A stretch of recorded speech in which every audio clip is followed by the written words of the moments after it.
My name is Zubair. I am the founder of ZNotes, and my story begins in Jeddah, Saudi Arabia, where I was an expatriate and attended a British international school. So at the age of 16, like many of you, went into my GCSE exams, although I was doing the international variant. And it was when I realized that neighboring schools and students all around the world be taking these exams, exact same ones, and yet the resources they received, the support from teaching to textbooks was so disparate. There are some of the top schools in the world which offer these exams, while there are others, students who are underprivileged often, who have to take these qualifications to apply for scholarships and attend universities. And this inequality just didn't sit right. So I did what I could do then. I set up a small blog to share the PDF notes that I put together for my own examinations.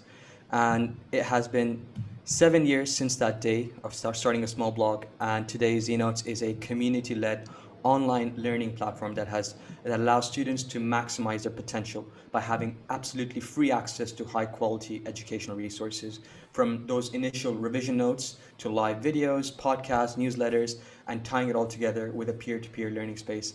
And everything is built for students by students. And it humbles me to say that we've reached over 3 million students, teachers, and educators from every single country on this planet. We've had over 21 million total hits on the platform. And since launching a redesigned platform last year, we have had already 80,000 registered users. We were assessed for our social impact and by One Young World last year, and we received a score of 1 to 28, which means that for every dollar invested in what we do, we receive $28 worth of social impact. So what are these Z notes? They are concise and syllabus specific revision notes that are written for students by students. We've had almost 100 students, high achieving students, contribute these content to support 7 international exam boards, and we recently hit that milestone of having 100 sets of revision notes. So within 7 years, we went from 7 sets of notes to almost 100.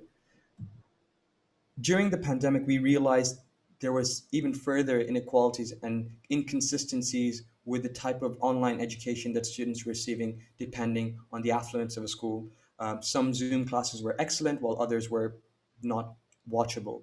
And so we launched CNotes Live as a way to provide more support to our students, delivering a conversational style of educational content, having young people, again, students delivering the content. We've had over 8,000 subscribers on our channel, over 700,000 views. We launched a podcast, which we've had over 50 episodes of, bringing on inspirational guests and sharing a global change making attitude with our community. We also have a Get to Uni series to share the kind of intricacies and challenges of applying to universities and making that process more democratic. So, how does it all work? We start off with having applications from high achieving students from all over the world to become these content contributors. Following an interview, we have the ZNotes team work directly with them to create content and maintain the high quality of content standards and visual standards. And finally, it goes through a very rigorous content moderation process, a peer review, before we finally publish it online. And as I said, it all comes together in this Discord community. So the resources are there, but the human interaction happens in our Discord community of over 10,000 members, where students are engaging in peer to peer learning and sharing academic insights, but also redistributing social capital from different backgrounds and financial abilities. You are sharing advice and knowledge which can shape how a young person pursues their academic or career. We've had supporters from all over the world, been part of accelerator programs, including Facebook, where we were the youngest participant, and most currently the EY Foundation's Accelerate. We've received grant funding from places like Global Giving, Google, and AWS. Collaborated with international NGOs. And coming to our revenue model, one thing that is important for us is never to put a paywall in front of our students. So we have one stream of revenue coming through our advertising that is built into our platform. We're in conversations with top corporates to develop their CSR objectives and achieve their CSR objectives by partnering and sponsoring our content. And we would like to partner up with NGOs and foundations who would like to use this model of educational content creation and delivery with the most under-resourced educational systems in the world. We've been honored with incredible awards and recognized in international press. We were one of the top 12 UK edtech startups, and have received awards across different startup competitions. Um, I was honored with a Diana Award this year for my humanitarian efforts through ZNotes. I also have been really involved with the EdTech space, being an advisory board member of DEFI at the University of Cambridge. I've spoken at international conferences, including the 40th UNGA, on the topic of UN SDG 4 and educational access. I graduated with a master's degree in mathematics, which has been kind of like put to the side a little bit. And I have an incredible team of students from all over the world who are contributing their time because they believe in the mission from across top universities, spread across content, community, tech, outreach, and growth. So please join us in ending educational inequality for young people everywhere. Thank you. Thank you very much, Zubair. And as promised, I will let Linda ask the first question. Great, thank you. This is super exciting. So I too grew up going to different international schools and saw the inequality in the academic program. So very exciting to see efforts in this space.